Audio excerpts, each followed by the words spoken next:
If you are curious to see the limits of the tracking for the Mavic Air 2, this is a video where I risked my drone so you don't have to.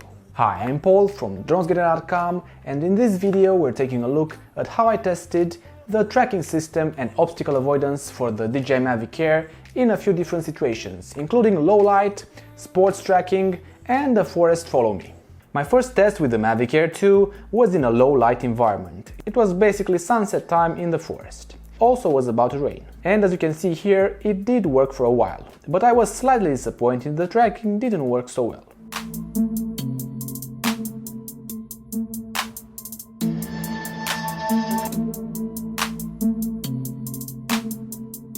You will get notified if the light isn't enough for proper tracking directly from the DJI app. It wasn't all bad, it just had a few issues from time to time.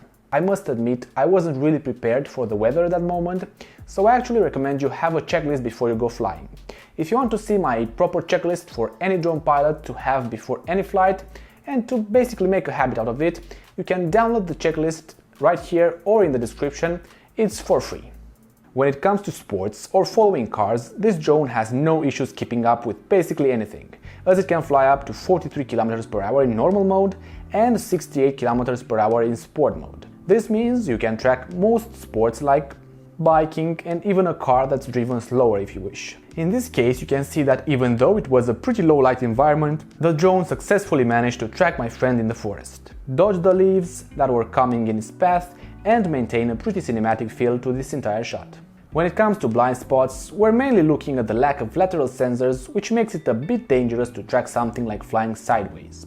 After seeing how well it can track, I got more and more confidence in it. It does come with a side tracking mode, besides the standard one, which can be useful for some interesting effects where you follow the subject and keep the background moving too.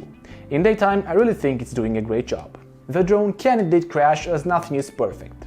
But I wanted to put it through a more scary test, if you could say so, and decided to let it follow me while running through a very tight forest with trees and branches all over the place. Now let's see what happened. As you can see in the video, it started quite rough, as it had to take some really sharp turns around some leaves even while starting.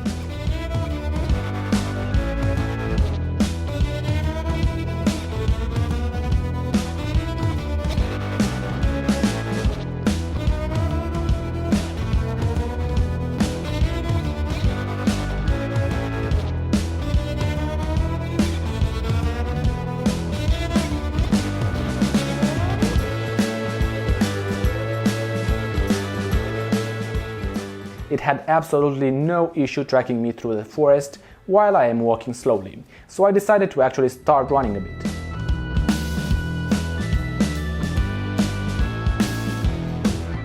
There was a critical moment here where I thought it surely will crash, but guess what? It somehow did a magic dance around the bushes and got through. There are a few moments where it stops and recalculates, but it certainly manages really well.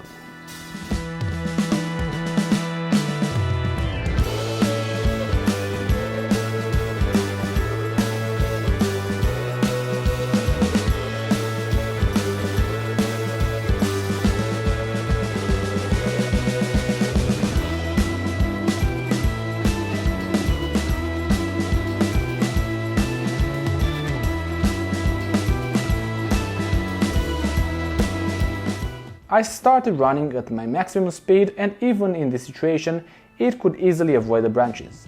At its maximum speed it reached 22 km per hour because I simply couldn't run faster.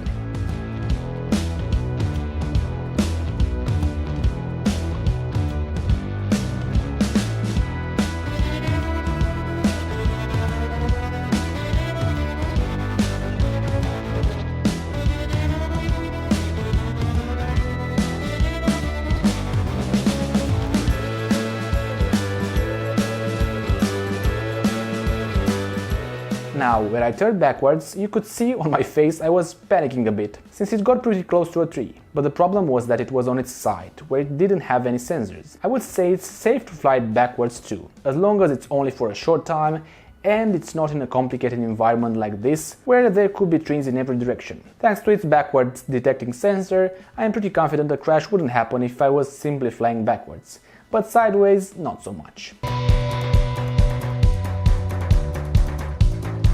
On its way back, it did stop before hitting a branch, so the collision detection seems to work pretty spot on this one.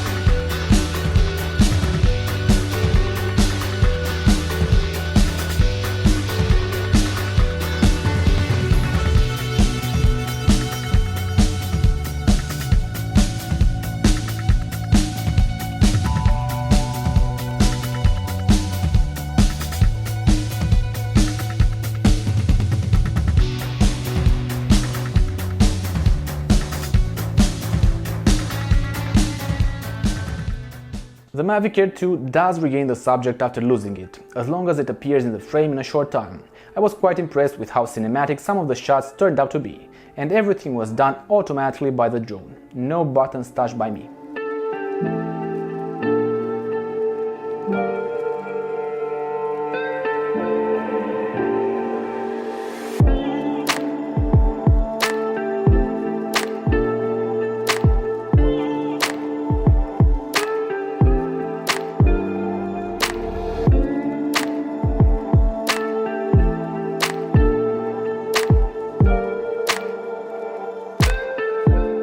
If you want to see more details about how to fly the DJI Mavic Air or any other drone in general, cinematic tips, or simply want to know wherever DJI releases a new drone, then don't forget to subscribe and hit the bell notification icon. Check down in the description my free checklist for what to do before flying any drone. If you haven't already, please don't forget to subscribe right here and click on any of these videos which might be interesting for you.